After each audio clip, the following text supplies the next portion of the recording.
Welcome student, मैं हूँ Beauty. I am here to teach science. Dear student, आज जो है मैं कवर करूँगी आंसर द फॉलोइंग क्वेश्चन, जिसमें से प्रीवियस क्लास में जो है हम लोगों ने 1 2 3 क्वेश्चंस को कवर कर लिया है। तो आज जो है हम लोग कवर करेंगे क्वेश्चन नंबर 4। तो let us start today question number 4 student. What are the different ways of seed dispersal? यानी सीड डिस्पर्सल के विभिन्न जो है तरीके क्या है, कौन कौन से तरीके हैं जिसकी वजह से सीड जो है डिस्पर्सल होता है, बीजों का फैलाव होता है।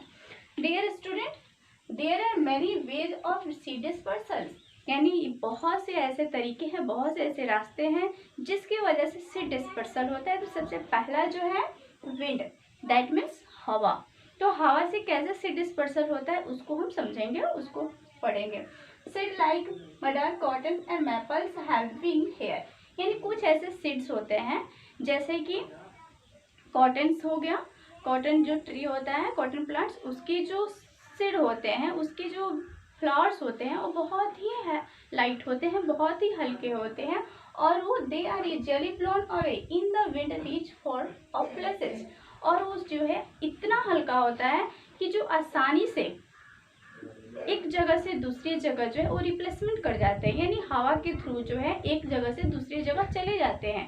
और वही सीड जो होते हैं उनका जो सीड का जो फैलाव होता है वो विंड के थ्रू होता है। तो सबसे पहला जो हो गया आपका विंड।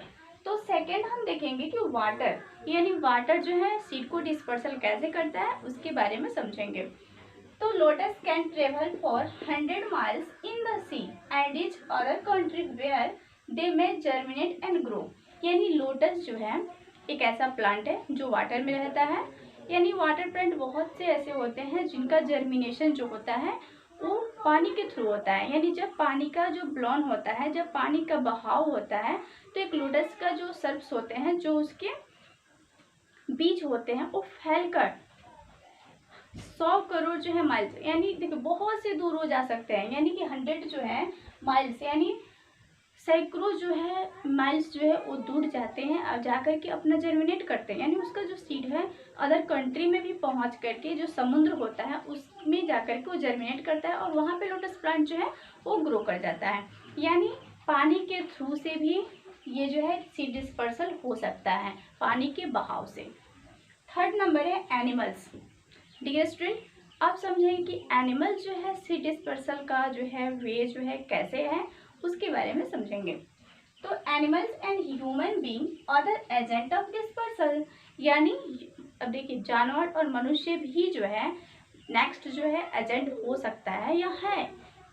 जैसे कि सपोज कोई एनिमल्स है, कोई किसी फ्रूट्स को क्या करता है कि खाता है और खा करके उसके बीज जो है दूसरी जगह गिरा देता है, तो वैसे भी सीड डिस्पर्सल होता है। या ह्यूमन को अगर लेते हैं तो ह्यूमन भी जस्ट लाइक जो है हम लोग कोई भी फ्रूट्स खाएं और कहीं पे गिरा दिए, क्यों ना वो मैंगो हो, लीची हो या गुआवा हो, तो उसका अगर हम फ्रूट्स खाते हैं उसका बीज गिरा देते हैं तो उसका जो सीड जो है जहाँ पे हम लोग गिराते हैं उसके थ्रू से उसका सीड का क्या हो जाता है, डिस्पर्सल हो जाता है।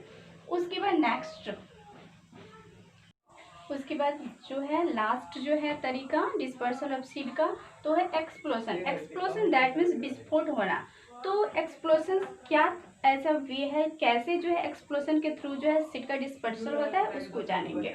Fruits of peace, ladies finger, balsam and Pence burst open winter, यानी जैसे कि कुछ फल्स होते हैं या कुछ ऐसे फल्स होते हैं जैसे कि पोमीग्रेनेट हो गया जो बहुत जो है वो सूख जाता है तो ब्रस्ट होने लगता है, यानी कि जब ज़्यादा जो है ज़्यादा काफ़ी जो है स्ट्रॉन्ग हो जाता है पार्ट्स उसका, उस फ्रूट्स का, तो धीरे धीरे फटना शुरू होता है। उसके बाद जो है मटर को अगर आप लोग देखते हैं तो क्या होता है, जब वो जैसे जैसे सूखता है तो धीरे धीरे जैसे वो सूखता है तो ब्रस्ट होना शुरू होता है, दैट मीन्स वो एक्सप्लोजन होना शुरू होता है, यानी उसका जो ड्राई जब हो जाता है तो उसका मुंह जो है खुलने लगता है, दैट मीन्स उसके जो सीड्स होते हैं वो निकलना शुरू हो जाते हैं। तो उस दौरान जो होता है कि seed in them are thrown away with the great force, यानी वैसे सीड्स जो होते हैं वो फटते हैं, जब एक्सप्लोजन करते हैं तो उसके सीड जो है एक जगह से दूसरी जगह जो है स्थानांतरित होती हैं, यानी उसका स्थानांतरण होता है जिसके वजह से जो है एक्सप्लोशंस जो है एक एज वे है डिस्पर्सल ऑफ सीड का। तो डियर स्टूडेंट हम लोगों ने कवर कर लिया कि how many way of dispersal of seed. तो डियर स्टूडेंट आज के लिए बस इतना ही। इन क्वेश्चंस को जो क्वेश्चन नंबर 4 है इससे रिलेटेड जितने भी डिस्पर्सल ऑफ सीड के तरीके जो बताए गए हैं उसे कॉपी में फेयर करना है, रिमेंबर करना है। डियर स्टूडेंट अगर आपको किसी क्वेश्चन में कहीं प्रॉब्लम हो, अगर समझ में नहीं आया हो तो उसको आप लोग जो है कमेंट्स या ग्रुप में जो है कमेंट्स कर सकते हैं, पूछ सकते हैं, अपना डाउट क्लियर कर सकते हैं। Thank you.